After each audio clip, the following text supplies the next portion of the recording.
In this video, I'm going to start showing you how to maybe post your assignments if you're going to use your Google site as a teacher or classroom website. I'll show you a few different options for posting your assignments so students and parents can keep up with what's going on in the classroom. I'll start with my AP Stats page. So on my pages, I'm going to navigate here.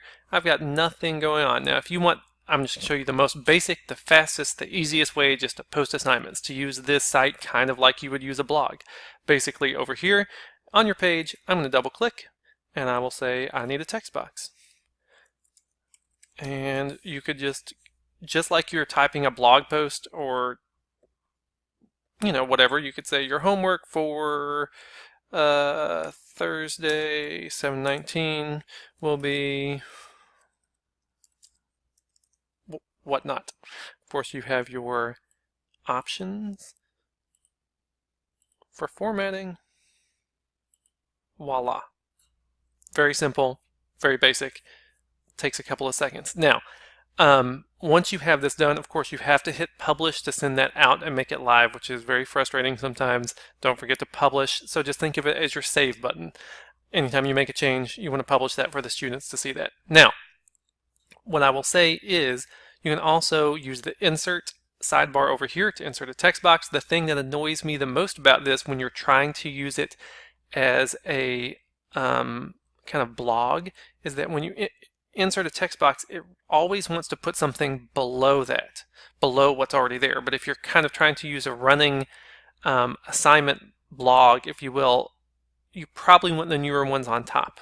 So of course you could, type some things in. You always have the option to grab those 6 dots and drag it up to the top.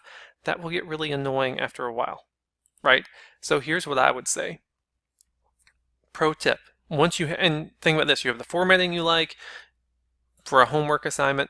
What I would say is I might use this duplicate section over here on the left. So once I have this, once I duplicate it, then I have the option just to go up here and say the top one should be the 20th, and maybe they do a different page, right?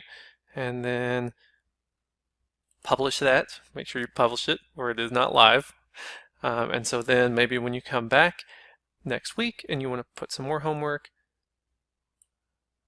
duplicate that section, grab the top copy, and Monday the 21st, 22nd, 23rd, they did a different assignment.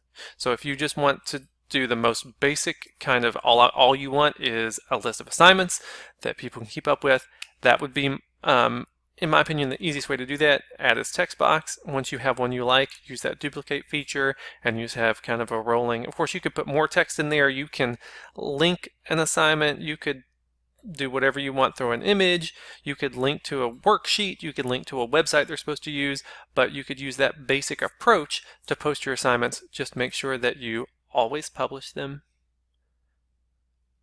so that they're live on the web. In the next video, I'll show you a couple more options using Google Docs, Google Slides, and even Google Calendar.